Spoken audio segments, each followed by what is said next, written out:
હું પંડ્યા આરતી આપ જોઈ રહ્યા છો સ્પાર્ક ટુડે ન્યૂઝ। ભાજપના કાઉન્સિલર ઘનશ્યામ પટેલે સામાન્ય સભામાં વિવિધ મુદ્દે સવાલો ઊભા કર્યા છે। આજરોજ મળેલી પાલિકાની સામાન્ય સભામાં ભારતીય જનતા પાર્ટીના વોર્ડ નંબર 19ના કાઉન્સિલર ઘનશ્યામ પટેલ દ્વારા વિવિધ મુદ્દાઓની રજૂઆત સાથે કેટલાક સવાલો પણ ઊભા કર્યા છે।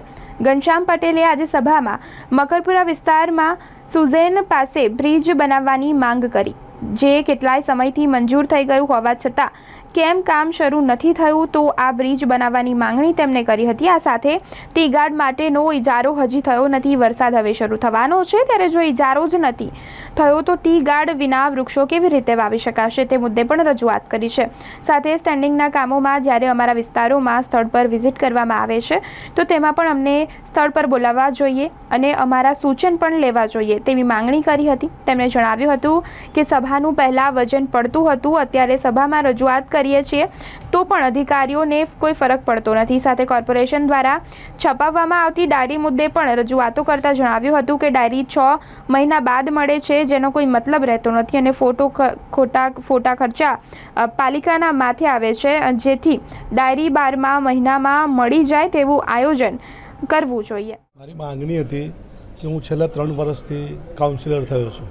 મારા વિસ્તારની અંદર મારા કાઉન્સિલર થતાં પહેલાં સુસેનનો બ્રિજને રદ કરી નાખવામાં આવ્યો હતો। અમારી માંગણી પહેલે જ સભાની અંદર, કારણ કે અમે ચૂંટાઈને આવ્યા એ જ ઘડીએ અમે બજેટ સત્ર ચાલતું હતું અને તે જ ઘડીએ અમે લોકોએ કહી દીધેલું હતું કે ભાઈ મારે આવી રીતના બ્રિજની જરૂરિયાત છે। અમારી માંગણીને માન આપી અને મંજૂર પણ કર્યો હતો।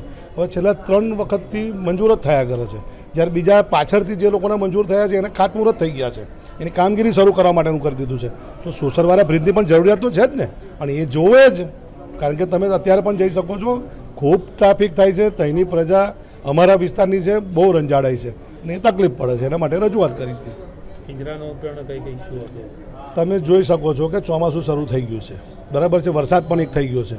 આપણી ત્યાં આગળ પિંજરા માટેનું જે ટેન્ડર હોવું જોઈએ એ ટેન્ડર ખરેખર 4થા મહિનામાં 5મા મહિનામાં થઈ જવું, 4થા મહિનામાં થઈ જવું છે, તો 5મા મહિનામાં પિંજરા આપે અને એ પિંજરા લોકોને આપણે આપીએ।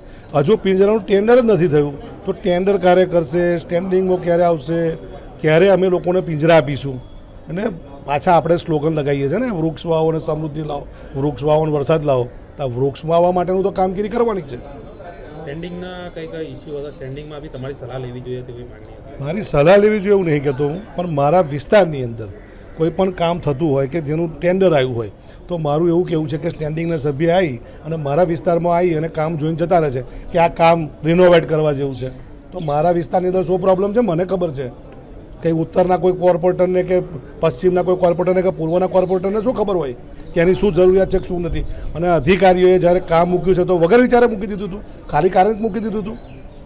એટલે મારું રજૂઆત એવી છે કે ભાઈ કામ તમે રિનોવેટ કરો કે જે કરો તે, પણ તમે એક વખત અમને વિશ્વાસમાં તો લેવા જોઈએ ને। બસ મારી રજૂઆત એટલી જ હતી કે ભાઈ મારા વિસ્તારનું કંઈ કામ હોય તો તમે સ્ટેન્ડિંગ જરૂર પડી જો તમારે જે કરવું હોય તે કરો, પણ કાઉન્સિલરને પૂછો તો ખરા જ ને।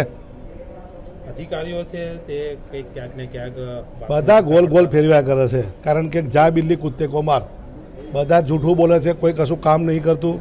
બધા કામ કરવાનું થાય તો કે સાહેબ આવું થઈ ગયું છે, પેલો કે સાહેબ આવું થઈ ગયું, પેલો કે સાહેબ આવું થઈ ગયું છે, બધા ગોલ ફેરવે છે, કોઈ કામમાં કંઈ એ નહીં। બધા સિનિયર અધિકારીઓ રિટાયર થઈ ગયા, અત્યારે બધા જુનિયરો હતા તેમને બધા ચાર્જમાં ચાલે છે। ચાલો હેડો કોઈ રેગ્યુલરમાં બતાવો મને, જે કી પોઈન્ટની પોસ્ટો છે વડોદરા શહેરની 5, 7, 10 પોસ્ટ છે, બધા જ ચાર્જમાં ચાલે છે।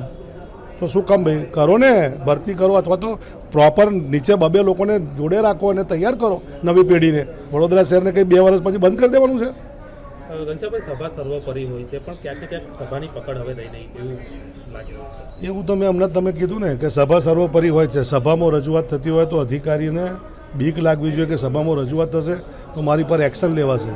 આ તો કશું નથી, આ સભામાં શું થયું અધિકારીને પણ ખબર નહીં હોતી અને કોઈ કશું ધ્યાનમાં નહીં, કારણ કે 2-5 લોકો એમના એ જોયા કરતા હોય છે, એના કારણે થઈને આવું થાય છે। બાકી અગાઉ અતૂટ થતું હતું અને સભા સર્વોપરી જ છે, આજે સર્વોપરી છે। હવે 2-4 લોકોના હિતવા કે તો બોલે તમે ચિંતા ના કરશો, અમે બેઠા છે તો પછી થયા જ કરવાનું છે આવું। હવે તમને હું અત્યારે ડાયરી આપીશ 2024 જાન્યુઆરી મહિનાની, એ ડાયરી તમારા શું કામની છે એ મને કહો? કોઈ પણ માણસ ડાયરીવાળો હોય ને, હું ડાયરી મેન્ટેન કરવાવાળો વ્યક્તિ છું।